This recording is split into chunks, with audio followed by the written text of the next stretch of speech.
Every organism on Earth faces at least one problem. The Myriapods never chose just one solution. They chose two, and took each to its absolute extreme. These arthropods are so old, they predate the dinosaurs by 200 million years.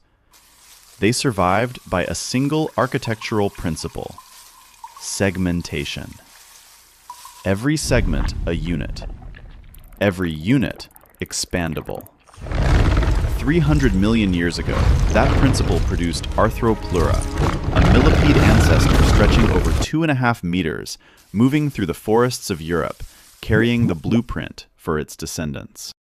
Amazonian giant centipede. 30 centimeters long, living in neotropical forest floors and cave ceilings with a 10-year lifespan. This is the largest centipede on Earth, carnivorous, and it hunts from above.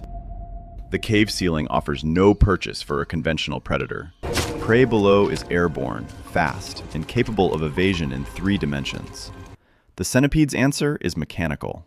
The posterior legs developed extreme prehensile force, enough to suspend the animal's full body weight plus the kinetic load of a struggling bat in midair. It anchors and waits. When contact is made, the forcipules deploy. Its first pair of legs, re-engineered into hypodermic venom fangs that pierce subcutaneous tissue with surgical precision. The payload is scolotoxin, a concentrated cocktail of neurotoxins and cytotoxins that simultaneously attacks the nervous system and begins dissolving tissue at the cellular level. Cardiovascular and then respiratory paralysis follow. The bat is switched off.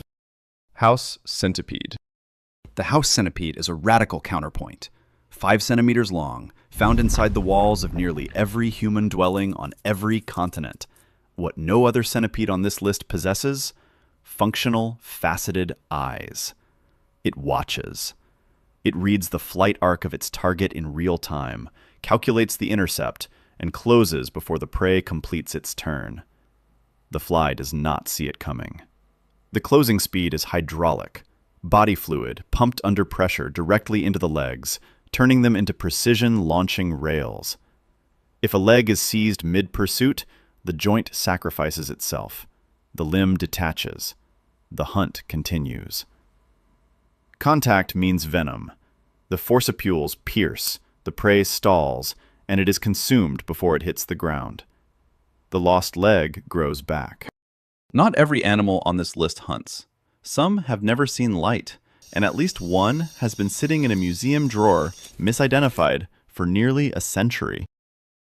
For most of us, this video is about creatures with too many legs. It is not. A centipede and a millipede are as distantly related as a reptile and a mammal. One carries a single pair of legs per body segment, built for speed, built to kill.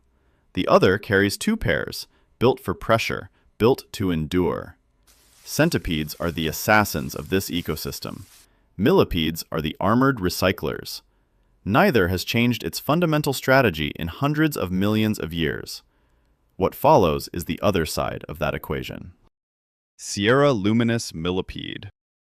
3 to 4 centimeters long, slowly moving through the leaf litter of California's high-elevation oak forests, consuming dead organic matter. Blind, no venom, no speed, no armor worth mentioning. But it glows. A bird spots something glowing in the dark. It processes it as a target and strikes.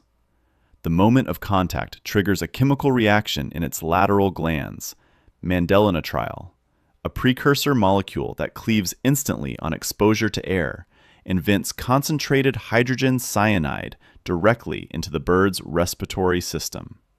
Its lungs are burning from a gas that, at higher doses, kills. Bristle millipede. Even one size smaller, Polyxenida, the bristle millipede, measures only 2 to 3 millimeters. It eats dead plant matter, bark, leaf litter. Like its luminous relative, it has no awareness of the world around it. No eyes, no agenda beyond food, no interest in anything that moves.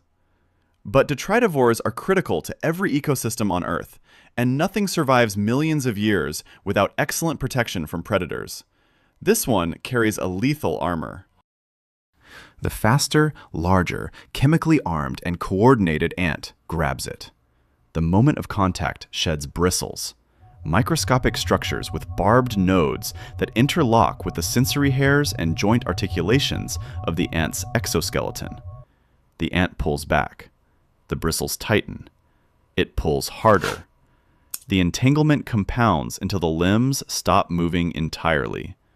The ant dies there. Shocking pink dragon millipede. It shares its chemistry with the Sierra luminous millipede, but where Motixia glows quietly in the California dark, this one makes no attempt at subtlety. 3 centimeters long, living in limestone caverns in Thailand, it is shocking pink. Visibly, aggressively, almost offensively pink, with spined lateral extensions that make it look like something a child designed to be maximally threatening. The spines add a second layer, making physical ingestion mechanically abrasive for any predator that somehow ignores the color and the gas. It is a defense system with a backup defense system, wrapped in the least subtle warning signal in this entire ecosystem. Giant African millipede. 38 centimeters of living armor with its own permanent cleaning crew, moving slowly through the floor of sub-Saharan African rainforests, consuming dead organic matter. Living up to 7 years, an extraordinary lifespan for an animal that spends its entire existence on the ground, surrounded by predators. The exoskeleton is heavily calcified, an armored cylinder capable of withstanding the compressive force of a ground predator's full bite. If pressure exceeds what the armor tolerates, the millipede secretes benzoquinones and aldehydes onto the attacker's mucous membranes, chemically burning the mouth, eyes, and nasal cavity of anything that hasn't already reconsidered. Debris blocks the spiracles, its breathing holes, and a blocked spiracle means suffocation. Mite colonies live permanently on its exterior, clearing every breathing hole around the clock for the animal's entire lifespan. Thread-legged millipedes.